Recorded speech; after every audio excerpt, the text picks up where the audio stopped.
have just talked about how to change our colors, and we're going to go back and let's talk about our buttons. So there's also kind of global styling for buttons in the Kadence theme, and this is just one of our default buttons. So the way I have it set up, you can see the text color.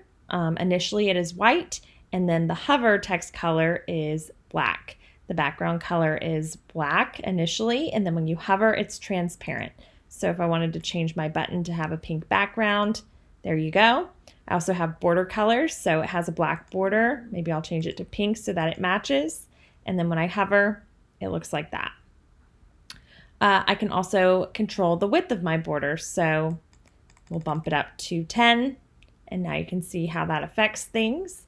You can change it to have a dotted border if you wanted to, or you can take the border away completely.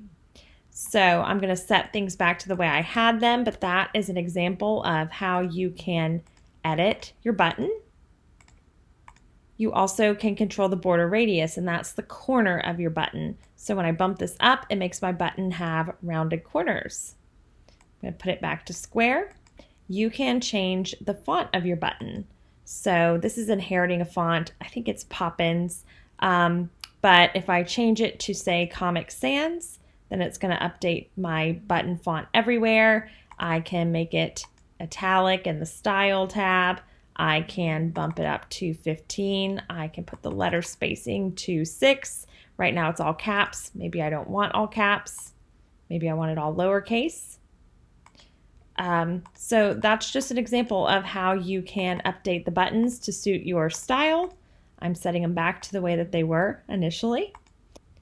There are also some other settings such as padding, button shadow that you can play around with. That's a little bit beyond the scope of this particular tutorial, but feel free to play around with those things and come up with something that uniquely suits your style.